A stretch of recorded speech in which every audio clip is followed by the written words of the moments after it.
Hello，大家好，我係香港特許金融分析師學會 CFA Society Hong Kong 副會長，以及 Web3 及金融科技小組委員會主席程子樂 David。歡迎大家參與由投資者及理財教育委員會 IFEC、CFA Institute 及 CFA Society Hong Kong 聯合舉辦嘅網上研討會。今次嘅研討會係香港理財月2025嘅重點活動之一，配合今年理財月嘅主題反呃防騙理財抗疫，我哋將從零售投資者角度探討虛擬資產投資，包括虛擬資產近年嘅發展、買賣途徑、投資價值、涉及嘅風險以及虛擬資產相關產品，並討論如何加強保安及提防騙局嘅。首先介紹一下三位嘉賓講者先，分別係證監會法規執行部總監鄭德嘉先生 Damon， 南方東英資產管理有限公司董事總經理兼銷售部主管黃卓峰先生 Tony，HK Capital 合夥人黃永欣小姐 Vivian。 喺正式開始之前，提大家今晚嘅討論只係作投資者教育及參考用途，嘉賓講者會獨立客觀地進行討論，但係唔會提供任何嘅投資建議，或者對個別股票、虛擬資產或者投資產品進行分析嘅。而講座入邊提及嘅例子同個案，亦都只係作參考用途。嘉賓討論嘅內容只係代表個人意見，而非主辦單位嘅意見。投資涉及風險，大家一定要做足功課啊！如果有需要嘅話，就要記得徵詢專業意見啦。如果大家有問題想問各位嘉賓嘅話，歡迎喺討論會期間隨時提出嚟。大家只需要用熒光幕上面嘅 Q&A 問答功能輸入，再發俾我哋就得㗎啦。另外，我哋之前咧已經收集咗一啲問題交俾嘉賓，咁我哋之後咧亦都會討論嘅。咁喺我哋正式開始討論之前，不如先做兩個簡單嘅投票先啦。第一個問題，若你有投資或者打算投資虛擬資產，咁虛擬資產會佔你嘅投資組合%幾多呢？第一係8成或以上，第二係6至7成，第三4至5成，第四係2至3成，第五係1成或以下，最後嘅選擇係我冇打算投資虛擬資產。咁我哋可以俾20秒大家去投票嘅。咁睇嚟依家大家嘅打算投資虛擬資產嘅成數咧都係偏低少少嘅，最高咧係1成或以下嘅，佔差唔多一半左右啦。冇打算投資嘅咧都有20多% 嘅，咁2至3成咧大概係2成左右嘅。好啦，咁我諗依家我哋可以進入第二條問題啦。第二條問題係，如果你有投資或者打算投資虛擬資產，你嘅目的係啲咩呢？呢個可以揀多過一個選項嘅。第一就係長遠睇好，打算長期持有嘅。第二係短線炒賣。第三係跟隨投資趨勢。第四係擔心錯失投資機會，即係 Fear of Missing Out FOMO。第五咧就係分散投資組合風險。最後就係體驗新事物嘅。咁呢個就可以選多一個選項啦，睇下大家對虛擬資產嘅投資嘅目的係啲乜嘢啦。睇嚟大家都係對分散投資組合最有興趣喎，呢個係暫時係最高嘅比數，佔超過一半嘅。第二就係體驗新事物啦，體驗新事物係好嘅，但係記得做好呢個研究 research 啦。第三咧就係短線炒賣，第四就係跟隨投資趨勢，第尾二咧就係長遠睇好嘅。咁反而呢個擔心錯失投資機會係偏低喎。咁感謝大家嘅參與先啦。咁希望大家繼續熱烈發問，我哋之後會有個Q&A session 嘅。咁一開始嘅時候，不如我哋做一個對虛擬資產市場嘅一個大概嘅一個討論先啦。因為虛擬資產過去幾年咧喺香港同埋國際市場咧都急速咁轉變啊。第一就係監管環境亦都變化得非常之快啦。咁好多各地嘅監管機構亦都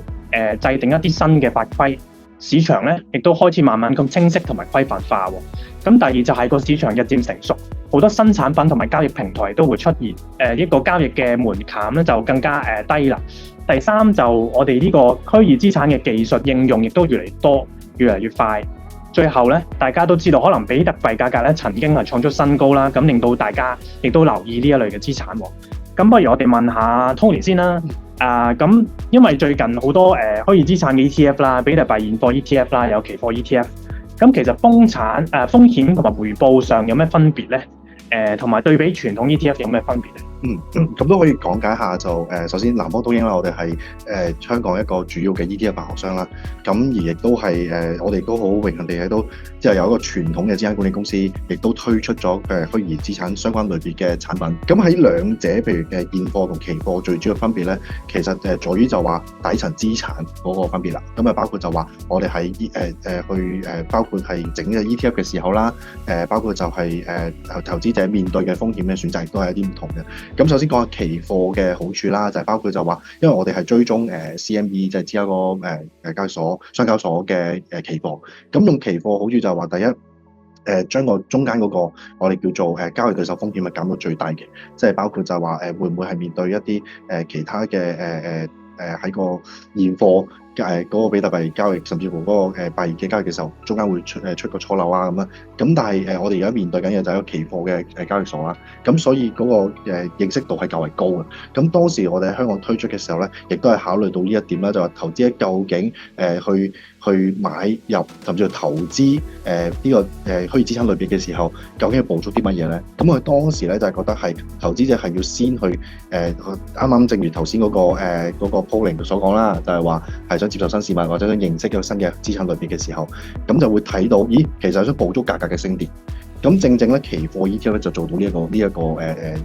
方便之處啦。咁另外就話喺嗰個風險同回報上咧，確實有些少分別嘅。咁就包括就話可能喺期貨 ETF 方面啦，咁就裡面嘅一個成本可能較為高少少，咁而令到個回報咧係比預期低少少嘅。咁呢亦都係大家都會知道一個認清咗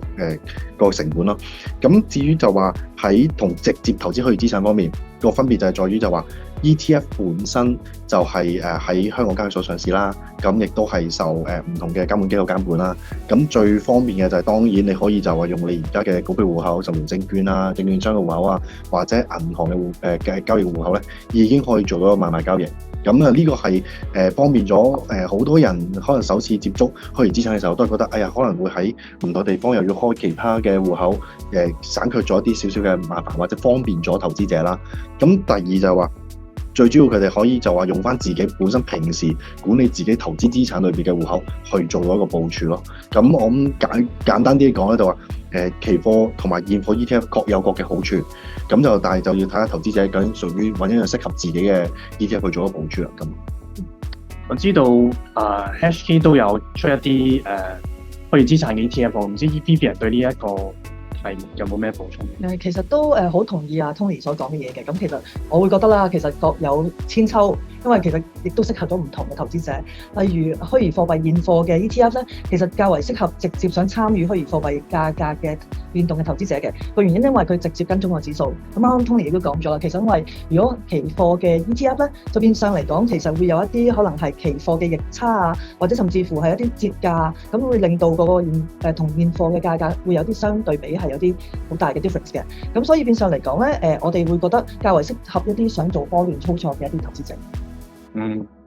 頭先 Tony 咧亦都講到，因為越嚟越多傳統金融機構啊、證券經紀商啊，亦都開始提供一啲虛擬資產交易或者一啲合作啊，同虛擬資產嘅交易平台。咁係咪代表機構投資者逐步接受呢啲虛擬資產咧？同埋有啲咩服務係提供嘅咧？咁確實真係喺過去幾年喺尤其是香港啦，咁無論我哋叫做 mass affluent，即係 mass market，即係話散戶市場又好，大眾市場都好，甚至到機構投資者市場都好，都係對虛擬資產類別嘅投資係激起咗個興趣嘅。咁直至到就話呢樣我都覺得係可能係一個全球化影響啦，即係喺佢哋見到可能喺美國嘅時候，一對新興資產突然間興起嘅時候，咁就想去參與個投資。咁你從而到咧就話喺香港嘅一啲金融機構啊，譬如啱啱所提到銀行啊，或者虛擬銀行都好咧，都會想推出同一個服務，去俾投資去到做到一個交易咯。咁我覺得係某程度上係極之方便咗投資者去參與嘅，尤其是喺直接參與翻現貨嘅一啲虛擬資產類別啦。再加上就話除咗 ETF 以外，點樣可以再攞到一個直接去參與到投資咧？咁其實係銀行係起咗個好大嘅作用嘅。咁再加上就話如果我哋有香港嘅銀行參與嘅時候啦，咁你亦都見到咧投資者係對於個資產類別，甚至乎對投資咧，亦都係起咗個信心嘅作用。咁呢題想問下 Vivian 啊，因為頭先提到一啲持牌嘅虛擬資產交易所啦，咁佢哋其實帶一啲咩服務俾我哋嘅散戶投資者？其實虛擬貨幣嘅交易所暫時嚟講提供嘅服務咧，大概嚟講係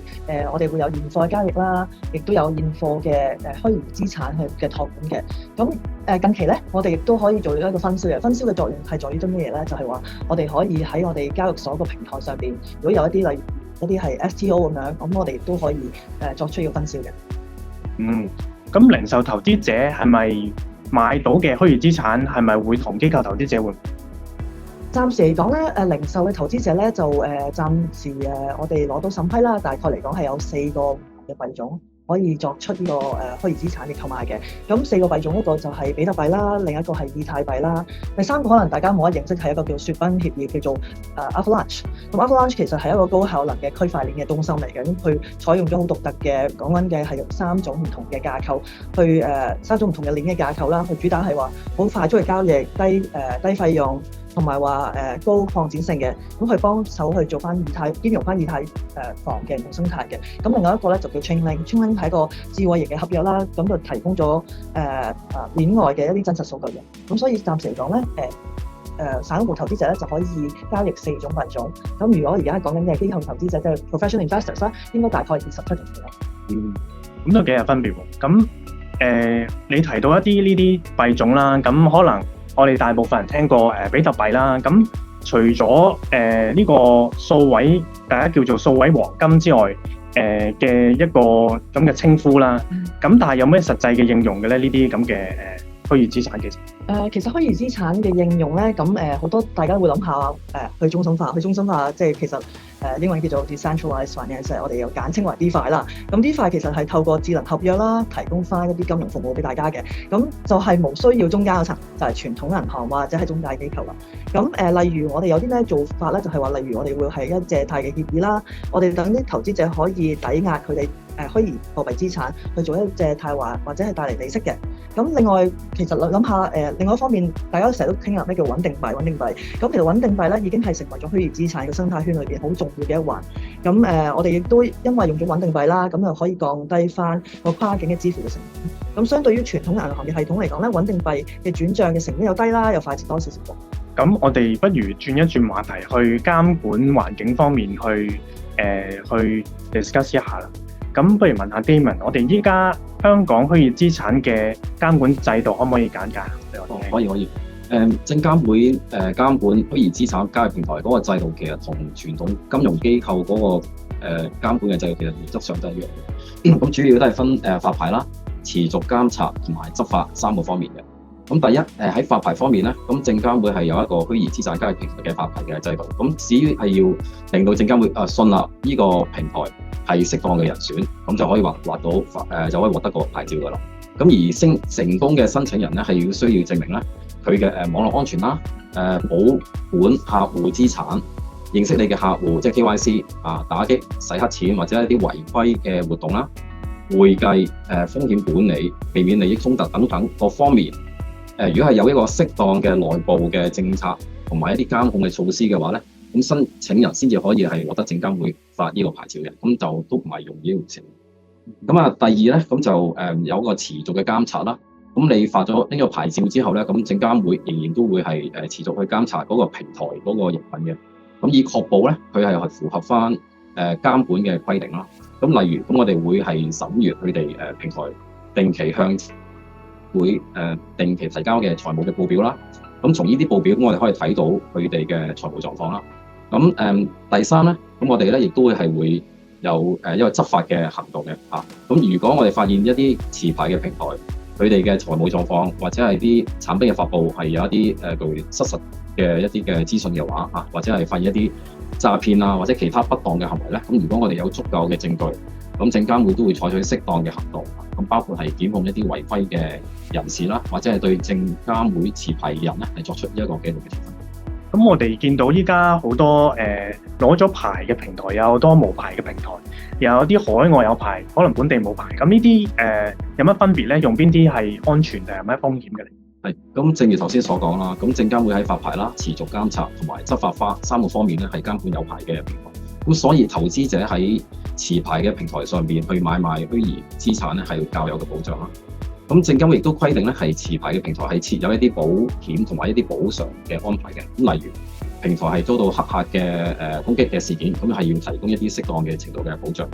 咁對於一啲無牌嘅平台，咁佢哋其實公開嘅資料啊，譬如包括佢哋創辦人嘅資料啊、佢哋財務嘅儲備啊等等，咁未必係可靠嘅。咁啊，而呢啲無牌嘅平台，如果一旦係即係終止運作、倒閉或者遭到黑客嘅入侵，或者有啲資產被挪用嘅情況嘅話咧，咁投資者可能會係受到好大嘅損失嘅。咁就算呢啲平台係即係獲得海外監管嘅機構發牌或者註冊咧，咁因為各地嘅監管都係程度不一啦，咁未必有一定足夠俾投資者保障嘅措施啦。咁亦都係由於司法嗰個管轄權嘅所限咧，咁本港嘅執法機構咧，咁可能亦都係好難向呢啲海外嘅平台咧係追究嘅責任嘅。咁所以我哋都建議咧，投資者盡量用翻證監會發牌嘅平台上邊去買賣虛擬資產。係咯，你講到一啲可能有啲騙徒啦，最近可能亦都做過一啲欺詐嘅一啲 case 啦。咁其實虛擬資產有啲咩特點令到可能騙徒容易利用呢啲特點去進行欺詐咧？係，咁我諗有3個主要嘅原因啦嚇。咁第一就係嗰個匿名性啊。咁喺一啲騙案裏面，即係以前一啲騙案傳統嘅騙案，可能會係涉及啲銀行嘅轉帳嘅。咁啊，執法機構都可以追蹤到個銀行個戶口嘅持有人啦，可能可以揾到一啲核心嘅成員或者一啲法律戶口。咁但係虛擬資產係唔需要經過銀行嘅系統嘅，咁啊極具一個即係高度嘅匿名性。咁即使執法嘅機構啦追蹤到呢啲虛擬資產嘅流向，咁我哋都好難咧係確認咧嗰啲虛擬資產嗰個錢包嘅擁有者嗰個身份嘅。咁尤其是嗰啲錢包係同無牌嘅平台有關啊，咁啊更加係難去確認到嗰個擁有者嘅身份。咁第二咧就係嗰個跨境性啊，咁虛擬資產個交易咧係唔受時間同埋地域嘅限制嘅。咁騙徒其實可以喺短時間內咧就將犯罪嘅得益咧轉移海外，咁啊即係亦都係增加咗呢個執法嗰個難度啦。咁第三咧就係嗰個複雜性啦。咁啊虛擬資產通常都係涉及一啲比較複雜嘅安排嘅，咁啊投資者未必係完全理解，咁亦都係好難去做一啲 fact check 去查證。咁騙徒亦都可以好容易利用呢一點咧，係制定一啲即係詐騙嘅計劃。咁方便得嚟，其實都有好多陷阱要避免啦。咁Damon 可唔可以分享一啲近期有咩案例，或者有啲危險嘅信號，一啲我哋叫 red flags，可以分享俾大家聽下？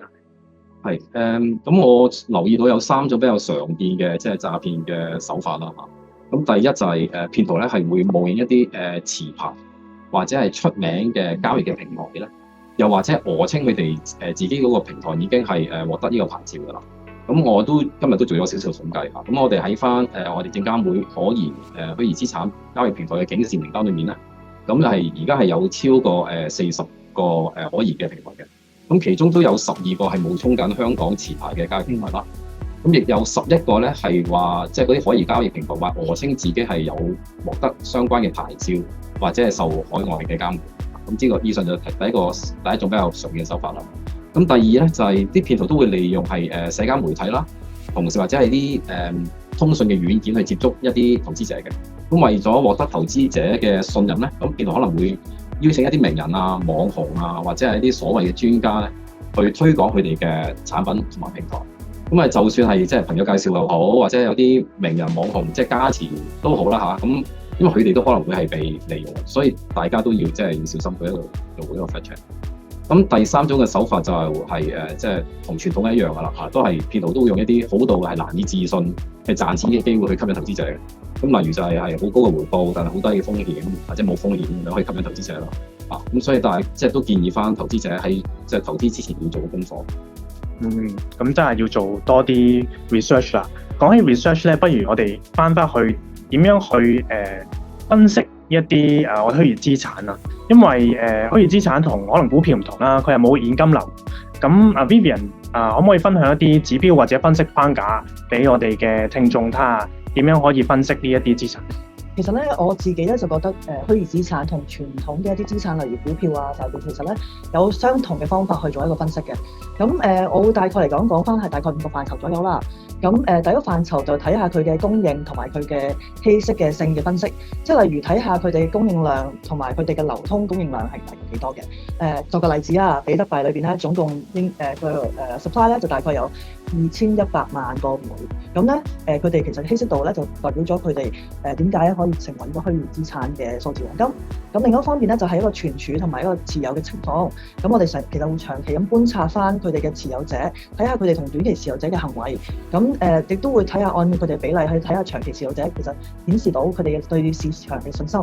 咁第二方面咧就係我哋會睇下網絡嘅效應啦，或者活躍性嘅指數嘅。咁例如啦，其實我哋會睇翻佢哋地址嘅數量啦，同埋活躍嘅地址。咁我哋就可以反映得到網絡上面使用者嘅速度啦。咁另外一方面咧，亦都係譬如話睇下佢哋交易量。咁例如比特幣每日嘅交易量，可能同歷史嘅數據作出一個對比啦。咁第三方面咧，就大家都好中意用嚟做關於股票噶啦，就係我哋用市場嘅估值嘅指標。咁我哋而家用嘅市場估值指標可能會用到一個叫做 Network Value to Transactions 嘅，即係市值除翻交易量。咁如果高嘅 NVT 嘅話咧，就可能係代表咗市場嘅泡沫啦。咁如果低嘅 NVT 嘅話咧，就代表咗可能被低估嘅。咁仲有另一方面咧，就睇下其實佢哋嘅 R&D， 其實你當佢一個科技嘅公司差唔多啦。其實係講關於佢哋嘅技術啦，同埋佢生態發展方面。咁我哋睇下佢哋嘅譬如開發者唔同嘅活動啦，仲有或者係智能合約嘅供應量啦，咁都可以睇下其實會唔會有一定好好嘅發展嘅。最後一方面咧，就係一個好宏觀嘅一個諗法啦。就例如其實我哋會根據唔同宏觀嚟諗法啦。譬如第一方面就係機構持倉比率啦。最近好多由上年1月開始有好多 ETF 會發出嘅，咁我哋就可以睇到其實比特幣現貨嘅資金嘅流入情況係每一日係大概幾多咧？咁另一方面就係一個監管嘅環境，咁大家都知道啦，可能美國嗰方面啱啱形成咗佢哋一個新嘅 president， 一個新嘅政府，咁佢哋可能趨向性都係希望做多少少關於虛擬貨幣嘅，咁面上嚟講就會利好翻呢個咁嘅市場啦。就呢幾方面。真係非常之好嘅投資框架，真係乾貨。大家有冇抄低咧？冇咧，之後咧，如果講唔切聽咧，可以翻我哋投委會嘅網站，之後都有得聽翻。不如再問下Tony 啦，因為呢個虛擬資產同埋股票債券嘅性質係好唔同，有冇可以睇翻啲市場週期啊？可以預測到佢哋嘅之後嘅走勢？其實虛擬資產本身咧喺投資交易嘅時候咧，其實係佢帶住兩種特質嘅。其實佢係交易係類似股票加一個外幣交易咁樣去做。咁所以我哋就係話係無論你做分析嘅時候，頭先阿 B 都講得好好啦，即係你可以從一個基本面去分析啦。咁再補充少少就係可以用即係 news driven 啦，即係睇下新聞上有冇咩特別嘅新聞出咗嚟，而帶動到個需求，而引致到個資產價上升。咁所以雖然喺個新興資產裏邊虛擬資產，但係其實無論大家做分析交易嘅時候咧，其實都可以引用翻一個傳統交易股票嘅時候嗰個模式去做啊。咁再加上就話喺嗰個虛擬資產市場嘅週期咧係較為波動性嘅。呢樣嘢咧其實同我哋睇翻過往嘅歷史一啲新興嘅資產裏邊一冒起嘅時候，其實都會經歷呢一個週期。咁所以個波動性係會有，而個 volatility 啦亦都可以帶動到兩樣嘢，風險同埋機遇。所以究竟睇下你點樣捕捉到啦。咁再加上就話個預測性高唔高咧？其實個預測性都高，即係正如阿 Vivian 啱啱所提到嘅一啲指標之外啦。咁可以參考翻究竟全球最大嗰幾隻嘅虛擬貨幣 ETF，究竟個流入流出量究竟有幾多？咁呢啲喺Bloomberg 上面啊，其實都係公開嘅數據嚟。咁可以大家去睇翻可能每個禮拜嘅流入流出量啊，咁而從而睇到究竟喺全嗰個散戶市場甚至乎大眾市場個趨勢咯。因為而家其實係正出咗 ETF 之後咧，喺嗰個散戶帶動嘅需求咧係突然間多咗好多嘅。咁但係呢個係純粹係投資需求，所以對於個資產價格波動咧個影響係更加大。所以呢一點我覺得係投資者如果想參與嘅時候係可以作為一個參考指標咯。咁當然亦都要留意下，即係會唔會又有其他喺Twitter 上面或者喺一啲 social media 上面出咗一啲好突發性嘅新聞，例如會唔會又有啲國家可能話公佈會納入做儲備咧？咁呢一啲都係帶動到個消息。咁所以正如頭先所講就話，雖然有個新興資產類別，但係當你投資嘅時候引用嘅風險管理其實係同你投資任何嘅一樣。你講到呢一個社交媒體上面嘅情緒，又想問下 Vivian， 因為譬如我哋一啲散戶嘅投資者，我哋有冇一啲數據？譬如我哋通常行內會話 on-chain 嘅 data 啦，即係鏈上嘅數據啦，或者呢啲社交媒體嘅情緒係冇用嘅咧？我哋可以點樣利用呢啲去分析我哋嘅資產價格？其實我覺得都好非常之有用啦。對於一啲可能初學者啦，我咁講，咁其實我哋會有啲工具可以睇到佢哋嘅價格啦、交易量啦，甚至乎佢哋市值呢啲基本面嘅。咁有啲名字例如譬如叫 CoinMarketCap，咁佢亦都可以參考一路知道每間交易所或者係每個虛擬貨幣嘅交易量俾人。咁亦都有一啲譬如叫做 TradingView，咁樣佢哋亦都可以 monitor 得到，佢哋可以做一個分析啦，關於佢價格上面嘅走勢啦，亦都會提供翻一啲技術上面嘅分析圖嘅，例如我哋所熟悉嘅啦 RSI 啊，甚至乎一啲係一啲支撐同阻力位方面嘅。咁你講翻鏈上邊，即係我哋講到 on-chain 嘅一啲數據分析嘅時候，其實亦都有一啲例如叫做 Glassnode，咁佢可以追蹤到比特幣啊、以太坊啊等等嘅鏈上嘅活動。咁例如可以睇到佢哋嘅活躍度啦，或者佢嘅數據啦，或者大宗交易、持倉率等等嘅分析。咁其實常見多數嚟講咧，我哋喺鏈上嘅指標咧，我哋會睇啲咩咧？就係佢有譬如活躍性嘅地址嘅數據啦，咁可以追蹤翻佢哋每日活躍嘅錢包數量。咁另一方面咧，就係睇翻佢哋嘅交易所嘅存量，咁就可以睇翻佢例如交易所裏邊比特幣同埋以太坊嘅餘額啦，咁亦都可以睇到佢其實有冇存量嘅下降啦。咁變相嚟講，就知道佢投資者會唔會喺長期咁持有呢個幣值。最後一點就可能講緊係一啲大宗嘅交易，咁我哋可以理解得到佢哋監控大宗交易嘅地址啦。咁如果我哋發覺好多大量嘅資金會流入呢個交易所嘅話咧，就可能咧有一啲有機會咧有一啲嘅例如拋售嘅壓力。係咯，講到其實都好多唔同嘅工具可以運用。咁頭先 Tony 都提到話，如果資產咁波動嘅時候，咁零售投資者有冇一啲方法可以應對呢一啲波動嘅？其實咧，我覺得兩三點可以講得到。第一點就係其實都避免太恐慌性。譬如我知道大家都好中意睇 Twitter，咁去收集唔同嘅一啲信息嘅。咁可能唔好因為社交媒體有啲炒作啊、盲目咁去入場。咁第二方面咧，其實如果大家真係想認識虛擬貨幣或者想開始購買嘅時候，我覺得應該好似我哋平時咁樣，可能分批去買入，咁降低個市場嘅波動性。咁最後一點咧，就係我哋都可能要設定唔同嘅止損啦、止蝕啦，或者係目標價位，咁令到我哋可以控制唔同風險，避免因為市場情緒嘅波動啦，而作出一啲錯誤嘅決定。都係非常之有用嘅建議喎。咁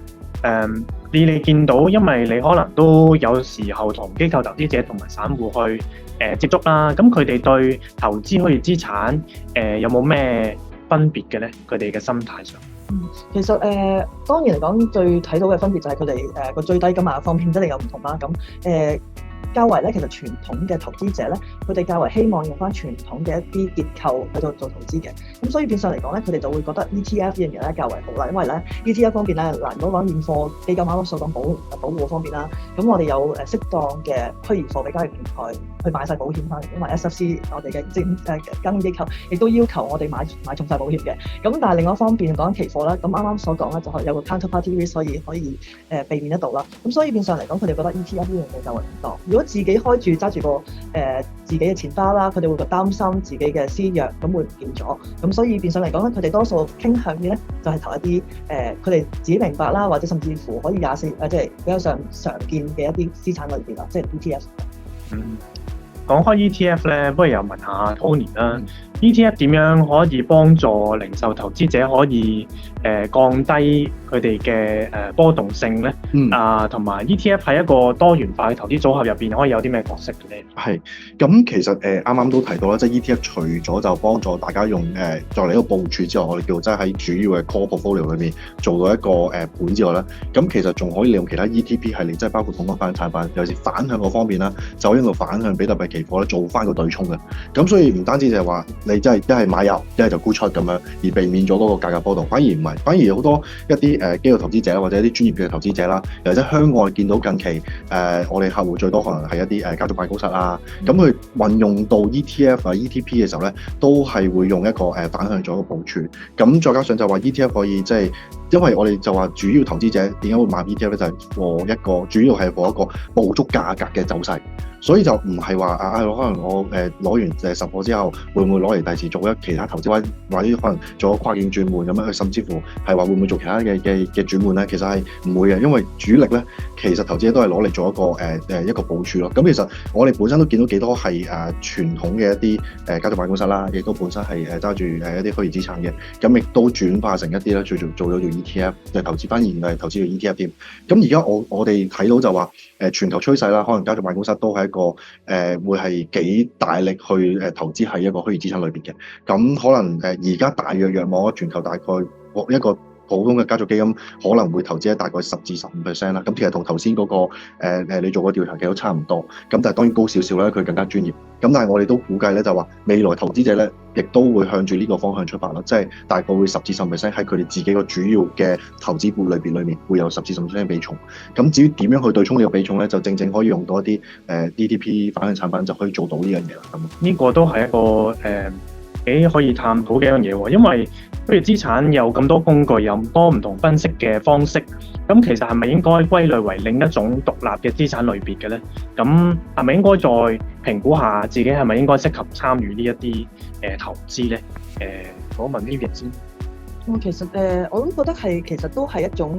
獨立嘅一個分類嘅，因為其實佢嘅獨特性包括佢其實因為佢虛擬資產佢係去中心化㗎嘛，係其實好多時候人哋話係抗通脹或者係甚至乎係一個全球流通嘅一個產品。咁另一方面其實而家暫時嚟講虛擬資產嘅市值其實已經上咗萬億，咁所以我覺得如何虛擬資產暫時嚟講都係一個可以界定為一個獨立資產。冇錯。咁不如我哋依家開始又傾下我哋點樣去管理我哋嘅風險啦。翻去 Damon 呢邊啦，譬如投資者決定真係我又想去參與呢個虛擬資產嘅投資啦，咁我點樣去查詢或者分辨一啲官方平台係真定假嘅咧？有冇一啲名單或者渠道等我哋去 check 下嘅？咁投資者係可以上證監會嘅網站咧，就去查閲持牌虛擬資產交易平台嘅名單嘅。咁當中咧就會係列出所有係獲證監會正式發牌嘅交易平台嘅名稱同埋相關嘅資料啦。咁現時咧係有大概有10間係已獲發牌嘅虛擬資產交易平台。咁投資者亦都可以咧係查閲證監會嘅可疑虛擬資產交易平台嘅警示名單啊，或者係警方嗰個防騙嘅伺服器啦，去識別咧究竟係咪一啲平台係可疑嘅平台，或者係一啲係虛假嘅平台。如果我好小心咁樣去 check 過啲渠道啦，但係都係好不幸成為一個騙案嘅受害者啦。咁有啲咩渠道可以舉報或者尋求協助？咁證監會個網頁上方咧係有一個叫如何作出投訴嗰個連結嘅。咁如果真係咁不幸啦成為咗虛擬資產騙案嘅受害者，咁啊應該盡快向證監會同埋警方舉報。我哋虛擬資產當然係有好多方便嘅地方，亦都有唔少要注意嘅地方啦。咁其中一個方面咧就係點樣去保管同埋存放我哋嘅虛擬資產啦。咁不如問下 Vivian 啦。咁我哋譬如我哋買咗一啲虛擬資產啊，咁其實擺喺我哋持牌平台好啲啦，定係自己譬如保管擺喺冷錢包啊好啲咧？有啲咩利弊咧？Hashkey 係其中之一間喺香港嘅虛擬貨幣交易所啦。咁當然嚟講，我哋係覺得受監管嘅持牌機構係好重要嘅。個原因係因為首先嚟講我哋同證監會亦都密切合作啦。咁佢哋亦都有一定嘅要求，就話我哋將我哋嘅資產客嘅資產有98%係擺喺呢個冷錢包裏邊，有2% 係擺喺熱錢包裏邊。咁亦都需要買足保險嘅。啱啱所講啦，其實我哋有如果係擺喺冷錢包方面咧，我哋最少買50% 嘅insurance。咁如果係講緊熱錢包咧，要買100%。所以咧，絕對性嚟講係一個好好嘅保護嚟嘅。咁如果你啱啱講話可能自行去保管嘅時候咧，咁你就要 keep 住你自己條鑰匙咯。就咁咧，你自己就要承擔起所有唔同風險啦。咁亦都有人問過嘅，其實話如果我整爛咗條鑰匙，咁點算咧？咁當然嚟講啦，你可以出街買翻一個實體嘅鑰匙，但係就好多備份嘅嘢都需要做得到啦。咁所以可能好多時候我哋都要好好保管翻嗰紮密碼咯，咁令到自己可以好安心咁樣去揸住自己嘅自我保管嘅鑰匙。係啊，的確喺保管自己個私鑰嘅時候咧，係比較複雜嘅，因為同其他嘅資產唔同，係一個全新嘅一樣嘢去管理啦。咁你頭先亦都提過一啲點樣去管理呢個私鑰嘅，咁有冇其他嘅一啲tips 可以俾到我哋嘅聽眾咧？其實你個私鑰嘅時候咧，咁我哋都提議人哋就係將個私鑰唔好淨係 save 喺你個電話嗰度，或者係啲電子產品嗰度，因為隨時會俾即係黑客可能攻入咗你個電話啦，攻入你個電腦啊，佢見到你個私鑰，咁之後就可以入到去你個錢包裏邊啦。咁我哋會叫佢哋去 offline，即係話我哋可能喺張紙上邊啊，甚至寫完喺張紙上邊之後，我哋可能存放喺我哋保險箱方面，比較穩陣啲。係一個幾好嘅建議啊！但係譬如一啲機構投資者嘅託管嘅方式，佢哋會唔會係同我哋嘅零售投資者係咪會好唔同咧？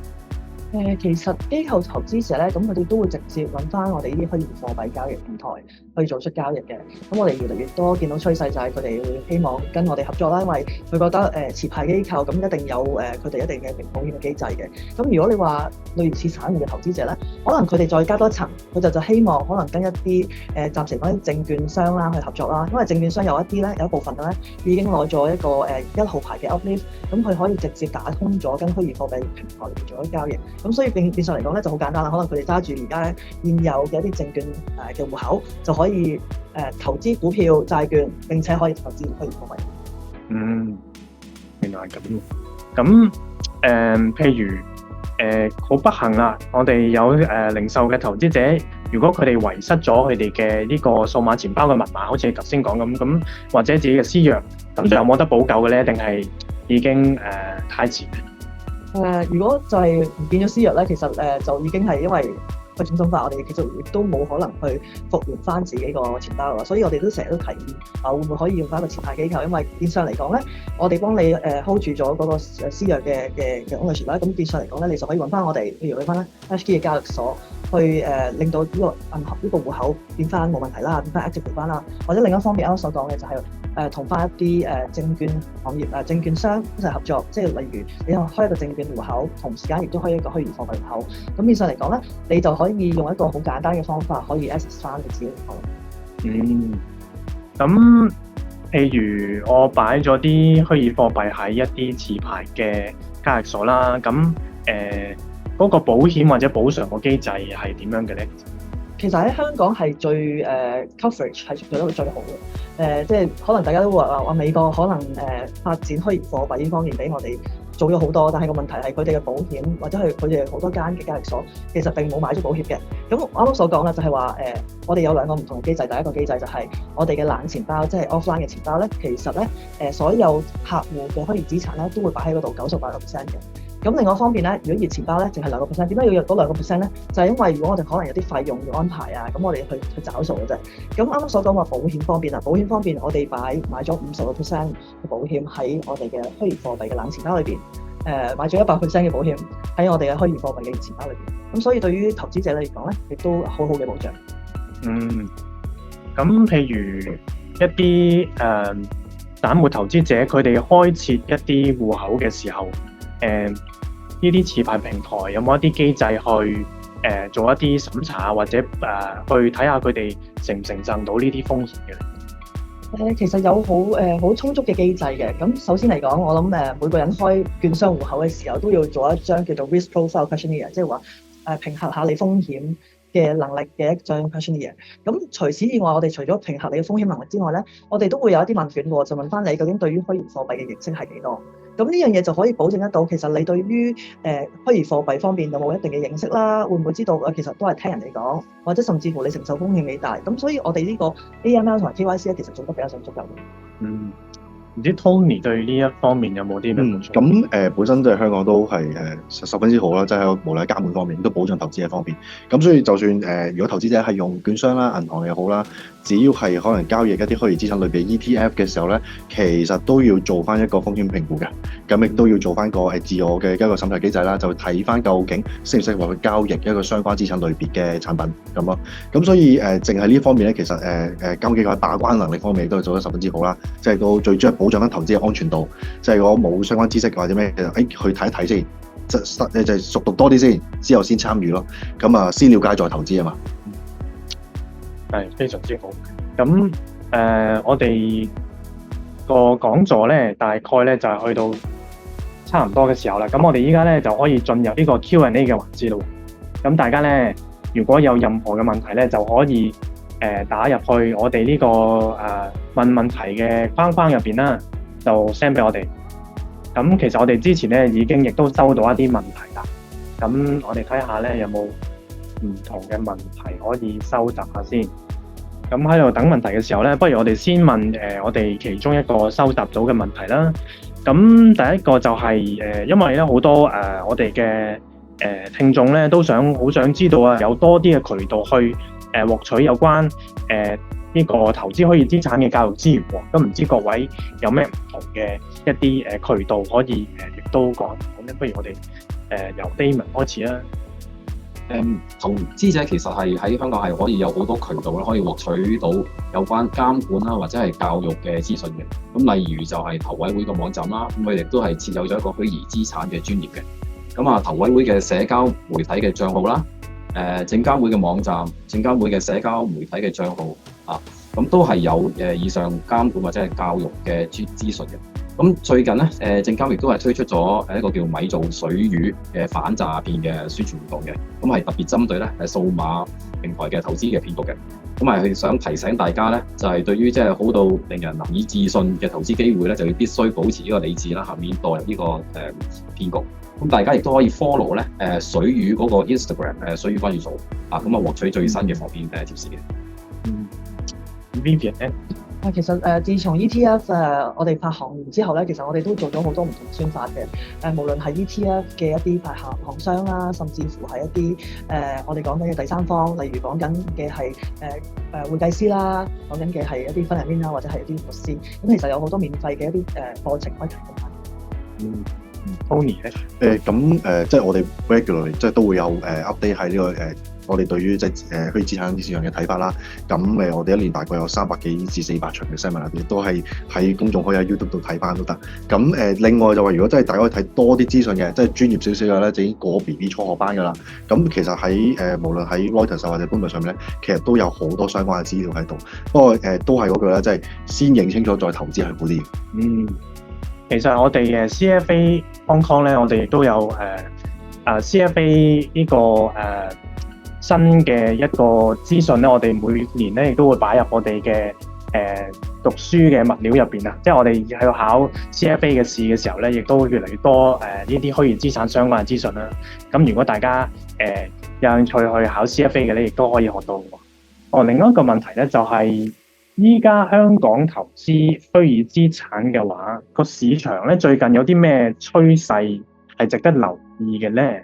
咁不如問下 Vivian 先啦，即係依家大概依家嘅市場最近我哋應該留意啲咩啊？可能好多海外嘅政府亦都有好多唔同嘅一啲新嘅宣發啊，唔同嘅動向啊，咁我哋應該點樣睇咧？我諗海外政府而家都好多開始慢慢訂立唔同嘅條例，有關於虛擬資產嘅。咁其實我哋都會覺得慢慢有，譬如啱啱講話美國啊，可能會慢慢滲透到去歐洲或者甚至乎全亞洲，我哋會慢慢希望規管到呢個虛擬資產嘅個成長嘅。咁其中之一範就係我哋可能講緊嘅係代幣化。咁好多唔同嘅資產，即係近期我哋都想選擇代幣化啦。其實最希望就係打通咗傳統嘅投資者同埋一啲虛擬貨幣嘅投資者，希望佢哋可以互相作出投資，互相認識大家嘅。Tony 咧，Tony 有冇補充？我就補充少少啦。咁就我覺得投資者如果有真係興趣投資虛擬資產裏邊嘅話，就可以睇翻究竟嗰個機構投資嘅參與度有冇日益提高啦。咁如果機構投資嘅參與度日益提高嘅時候，即係包括可能就話打個例如啦，可能係傳統嘅一啲保險機構啊，甚至乎係一啲管理資產嘅機構啊，佢哋開始參與嘅時候咧，咁其實個趨勢就喺度噶啦。咁亦都係會令到就話啱啱啊 Vivian 都提過啦，就話令到 demand supply 咧就可能會令到個供應唔足夠啦，咁啊而引致到咧個資產價格上升嘅。咁即係呢個趨勢咧，我覺得係可以參考下啦。咁另外就話喺個應用層面方面，會唔會即係除咗喺唔同嘅國家法規上嘅配合之外，再會唔會有其他即係包括可能喺呢個代幣化，甚至乎就話喺投資者會唔會係開始管理其他資產裏邊都轉用一個虛擬資產類嘅應用，甚至乎做啊譬如買傳統基金嘅時候，會唔會已經用咗一啲新興嘅資產嘅一個平台去做咧？咁呢個問題都出現得多嘅就係依家香港，如果我哋有咩出金嘅渠道啊，即係一個合法嘅出金嘅渠道。不過我 Vivian 可以講一講呢一個出金嘅渠道，即係話其實可能話由美金或者港紙轉係虛擬貨幣。咁其中一樣當然嚟講，我哋都推崇用翻持牌嘅虛擬貨幣交易所啦。因為如果你要用翻一啲海外或者冇人註冊嘅交易所咧，佢哋淨係可以收到其實穩定幣，譬如 USDT、USDC。然後慢慢要轉翻去做虛擬貨幣，咁你點樣轉咧？咁你要揸住港幣啦，揸住你哋而家現金即係法幣啦，咁你就要去一啲P2P 嘅公司裏邊去做呢個轉賬完之後，先去翻呢個虛擬貨幣嘅交易所再去做呢個交易。其實比較上其實又麻煩啦，又唔安全啦，係啦。咁如果你用翻現成而家喺香港嘅啱所講10間嘅持牌交易所嘅話咧，咁現上嚟講就好簡單啦，你就開咗戶口，將你自己嘅銀行戶口嘅錢打通入去我哋虛擬貨幣交易所，咁慢慢咧就可以即時做翻呢個轉賬。都係要用翻持牌交易所最安全啦。另一個相關嘅問題咧，就係因為最近有一啲國際嘅大型虛擬資產交易平台咧受到黑客嘅攻擊，咁就損失咗比較大嘅金額啦。如果萬一遇上呢一啲黑客嘅攻擊嘅導致損失嘅時候咧，咁有啲咩方法可以避免啦？或者如果真係咁不幸發生咗，係可以做到啲咩去補救咧？其實我都重複一次，其實我哋都係用翻持牌嘅虛擬貨幣交易所，因為我哋啱啱買保險啦，其實我都詢問咗保險公司裏邊，其實其中之一個範疇咧，就包括咗如果有黑客嘅攻擊或者任何資產嘅流失，所以我覺得呢個方面咧係最為令到現金嘅投資者最為安全。本地有牌咧就會有保險同埋比較相對更加充足嘅一個保障。咁呢一個都係幾有趣嘅問題喎，就係話因為虛擬資產始終要用到區塊鏈啦，咁但係科技嘅進步就係講到話量子電腦咧可能會影響到區塊鏈嘅發展喎，咁對加密貨幣又會唔會有影響咧？Vivian 或者 Tony 嘅想唔想去？其實而家量子電腦係有一定嘅發展，即係大家都其實應該咁講，其實佢哋係會對於加密貨幣有少許嘅影響，但係暫時嚟講佢嘅成熟度咧，亦都未必可以衝擊到佢關於加密貨幣嘅生態圈。咁所以暫時嚟講，我哋覺得個影響暫時嚟講都唔係好大，因為慢慢我哋區塊鏈嘅技術亦都慢慢增長。都同Vivian嘅睇法差唔多啦，即係始終呢個技術都係啱啱只係出現咗啦，但係你話對於成熟度再去到一個商業化嘅模式，仲有一段好長嘅時間其實。咁所以大家就正嗰啲就話睇新聞，亦都唔需要話太過受呢啲影響情緒，而令到嗰個投資嗰個決策有波動咯。好，咁其實我哋時間亦都差不多啦，咁多謝3位嘉賓嘅分享啦，希望今日嘅研討會咧可以幫助大家更加了解虛擬資產嘅。咁再一次提醒大家，虛擬資產咧始終都係涉及比較高嘅風險嘅。如果有興趣投資咧，就要小心衡量自己嘅風險承受能力啦，以及要做足功課。虛擬資產圈入邊咧，我哋成日會提到咧 do your own research 嘅。咁呢個咧即係話投資者咧應該要自己做好呢個研究同埋分析啦。另外，除咗今日嘅活動之外咧，我哋香港理財月2025咧，仲有好多其他唔同嘅主題活動同埋教育資訊嘅喎。咁大家可以瀏覽翻投委會嘅網站了解詳情啦。好多謝大家嘅參與，而大家可以抽少少時間咧去填寫我哋熒光幕上面嘅問卷喎。咁你嘅寶貴意見咧，就可以令到我哋日後跨國活動咧更加好啦。咁呢度就再次感謝3位嘉賓 Damon、Vivian 同埋 Tony，希望喺未來嘅活動再見到大家嘅，再見。